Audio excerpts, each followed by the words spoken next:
Hey, this is Brian again, and I'd like to ask you to do a favor.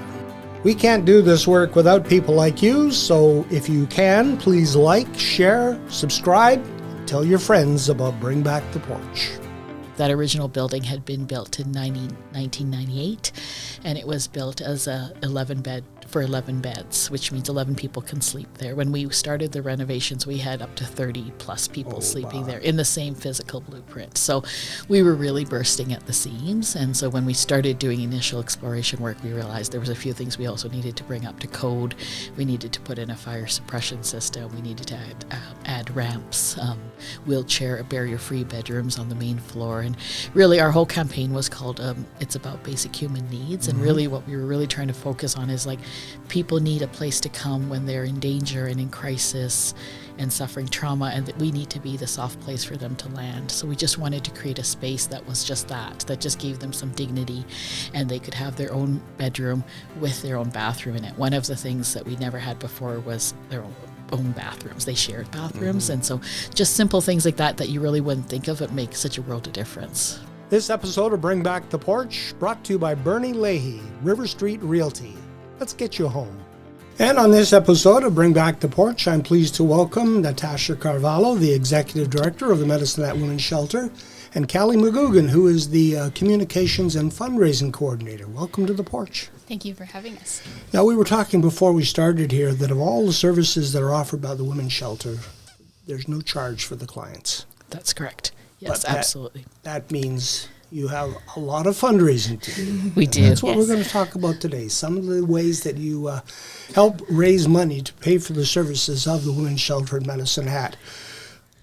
No particular order, but I thought that the one that we might start seeing soon is the Growing Hope Coaster campaign. If you can explain what that's all about and where we're going to find them. For sure.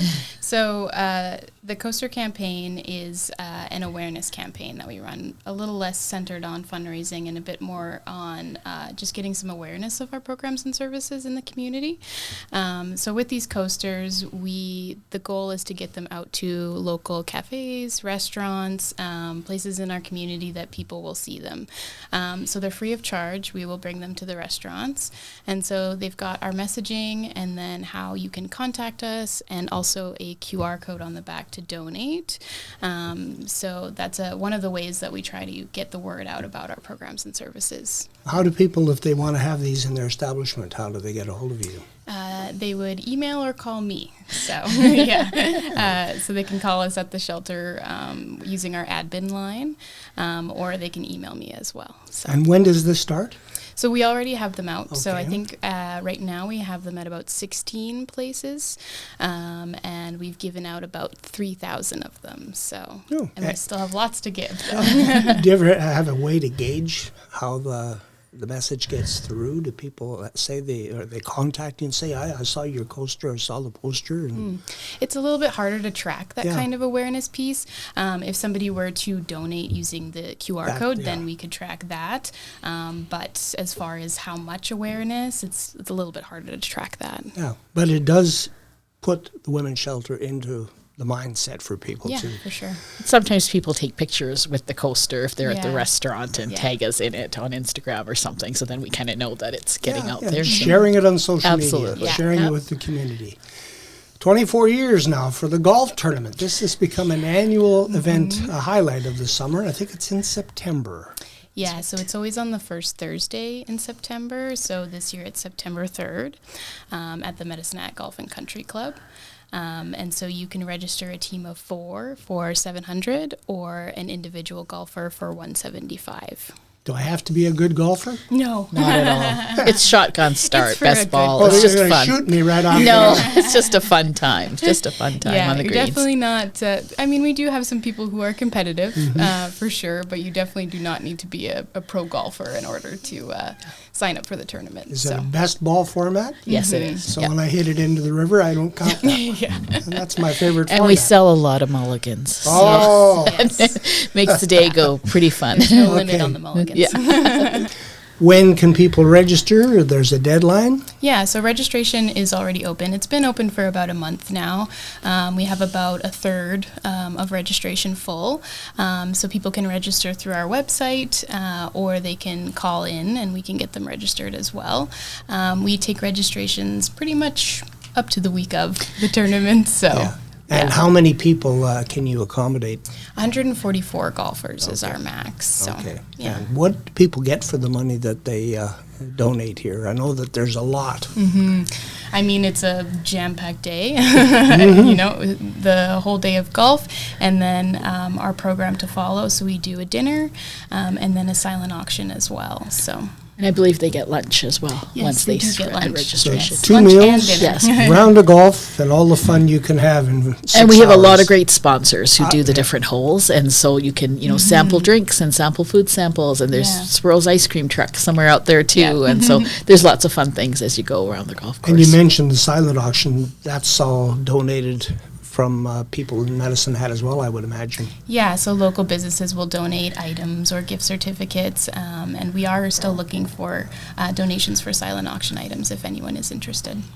Bread and Roses is another annual fundraiser, That's and right. I believe it's into 2027 now we're looking at? Yes, we are. Yes, March 6th, 2027. We always try to do it as close as possible to International Women's Day, which is March 8th. Yeah, So- that's my daughter's birthday Yeah, too, so I there you always go. remember. Mine's the 7th, so there we Very go. close. Yeah. Good excuse for a party. Yeah. A little bit too early to talk about what you need for that yet? We always are looking for sponsorship for the event. That's really what makes it a successful event. The more sponsorship we can have going into the event, we know that, you know, that kind of, in terms of raising money for the night, we already know we have that. We're always looking for auction items. We have a great live auction that night, so experiences or things like that are things that seem to be interesting to people to bid on, as well as we run a silent auction as well that night, so items for that are always good. So yeah, we haven't started selling tickets for that yet. It's a little early, but we always like to have it on our forefront to start planning already for it. And it's held, if I remember correctly, at Medalta. Medicine Hat Lodge. Medicine Hat Lodge, okay. Yes. Yeah. We have a dinner and a dance, and we have a live music in the cocktail hour, and then we have a dance band later on in the evening. So it's a jam-packed, fun night as well. You recently completed renovations as well, and you were saying before we went on, you still like showing them off like a brand new penny. You did, yeah. Did the renovations entail? Yeah, it was a pretty big project. We've been working on it for a couple of years to kind of get to that point, and so we broke ground in 23, and then it took a couple of years to get all the work done, and we were able to move back in end of August last year, Yes. I believe, right? Yes, we had our grand opening at the beginning of September. Really, the goal with it was to just make it more accessible, more inclusive, more user-friendly, if you will, to create some better spaces for people to do, for staff to do programming and, you know, better ability to stretch out and do it. We were really jam-packed. That original building had been built in 1998, and it was built as a 11 beds, which means 11 people can sleep there. When we started the renovations, we had up to 30 plus people sleeping there in the same physical blueprint. So we were really bursting at the seams. And so when we started doing initial exploration work, we realized there was a few things we also needed to bring up to code. We needed to put in a fire suppression system. We needed to add ramps, wheelchair, barrier-free bedrooms on the main floor. And really our whole campaign was called It's About Basic Human Needs. And really what we were really trying to focus on is like people need a place to come when they're in danger and in crisis and suffering trauma, and that we need to be the soft place for them to land. So we just wanted to create a space that was just that just gave them some dignity, and they could have their own bedroom with their own bathroom in it. One of the things that we never had before was their own bathrooms. They shared bathrooms, and so just simple things like that you really wouldn't think of, it makes such a world of difference. I would imagine during the construction period, things got a little close. It was a little tight. We ended up having to be off-site for quite a bit of the time because of the putting in of the fire suppression system. So luckily we have other spaces. We have another shelter that we run as well, our second stage, so some staff went there. We had off-site outreach buildings up at the Ridge Professional Building. We'd been up there for 10 years, so we had some staff go up there, and then clients were relocated off-site to another space to keep them safe during that time, because we weren't able to stop offering services. No. We just had to be very creative in how we did it. Yep. So. The cost of that renovation did not come cheap. It did not. No, It's and we're not. still raising money. We are. It was an $8.5 million build, which is typical in this environment right now, and we had saved $2 million already before we started it. So when we launched the capital campaign, we were at $6.5 million. So that was 3 years ago, September 2023. So we're just under 1.3 million now left to raise. So we're getting there, but I really want to bring it home is what I keep saying to people. I just need it to be done. And then we just, because we have other monies that we need to fundraise. We still fundraise at least $500,000 every year just for operating expenses. So this is on top of all of that. But it was needed, and it was time to do it. And how do people donate to the capital side? I think there's QR codes all over the place to Yeah. donate. You can contact us. There's different options for people. We've had some people make pledges, donating X amounts for every year for so many years. That makes it a little bit more manageable as well. So we're really thankful for those kind of opportunities. You also have something called the Shelter Legacy Fund. We do, yes, with the Community Foundation of Southeast Alberta. We started that quite a few years ago, just to be able to, people can leave donations in their will, they can leave us stocks and shares, they can leave us whatever works for their family, and that money stays there in perpetuity, and we just get the interest from it. So the interest of it offsets our operational deficit every year, and so that's been a wonderful program to have, because it makes sense for people. It resonates with them in terms of a way to be able to give and to leave a legacy and to make sure that their kids are taken care of, but they've also been able to contribute to community as well. And how do people put money into that? Through the Community Foundation, you can contact them and they can connect you with our program. You had, I think you told me, 40 paid staff, so you have a sizable operating budget every year too. We do, yeah, we do. We have the two shelters, the emergency shelter and the second stage shelter, as well as an outreach program. We run a daycare, we run a children and youth programming, so there's a lot of things happening, as well as a pretty robust community education and awareness program. So to keep all those things moving, absolutely, it takes a lot of people. And our emergency shelter is 24/7. So that requires staff around the clock. So Is that still referred to as the Phoenix that's Safe right. House? Yes. Okay, and you mentioned the second stage, Musasa House. That's right, Musasa House. Musasa is a tree. It means temporary shelter. That's where the name comes from. So that's our second stage shelter. So when the phone rings and someone's in crisis, can you walk us through what happens? When somebody calls and they're in crisis, they would be sent to a support worker. They would take the call. They would make sure that they are safe in the moment. If they're not safe in the moment, we would make sure that we would dispatch police or figure out how to get them to us safely. If they're okay to have a conversation, we would either invite them to come to the shelter itself to have a conversation, or if not, assess over the phone their danger risk, whether they need to come in, do they want to come in right away, do they have children, where are the children, just do a little planning around that. Once they come to the shelter, they would be met with a support worker, they'd be shown their bedroom, they would just given a moment to kind of stabilize. We make sure they have a welcome package. Kids are often given a stuffy or a teddy bear, some fresh pajamas, just to make it feel a little homey. Let them settle in for a little bit. We have a housekeeping staff on site, so we provide meals, lunch and dinners, homemade meals. So we believe that's part of the nourishment and part of the healing. And so they would be, whatever time of day it was, they could have a meal and sort of just ease into that. And so then the worker could sit down and meet with them and figure out what they want to do next. Sometimes it's just the emergent right in the moment, and now you're safe, take a minute and then figure out your next steps. Yeah, that I think has to be take that first step is the hardest. That's the biggest. I always say walking in the door is the hardest step. You have a text and chat support line. We do. How does that work? So this became really crucial right after COVID because we were finding people couldn't make a phone call they weren't safe to make a phone call to access our services. So implementing a text and web chat made it another way for people to contact us if they need us. So that runs 24/7 as well. There's always somebody available to check that, so they can be directly connected with our services. How many volunteers are involved? I think we have about 80 to 90 volunteers. 80 to 90. Yeah. That's amazing. Yeah. Yeah. We have amazing volunteers. They Yeah. come and help us with so many things. A lot of the special events that Yeah. Callie runs. They come to the shelter, help us cook. They help us do reception, childcare. Sorting donations. It's amazing. I think we figured out it's almost like 2 full-time positions worth of volunteer Volunteers. hours a year. Yeah. So that's huge especially for a nonprofit. Yes. We need all the help we can Yeah. get. So we'll take So it. how do people become a volunteer?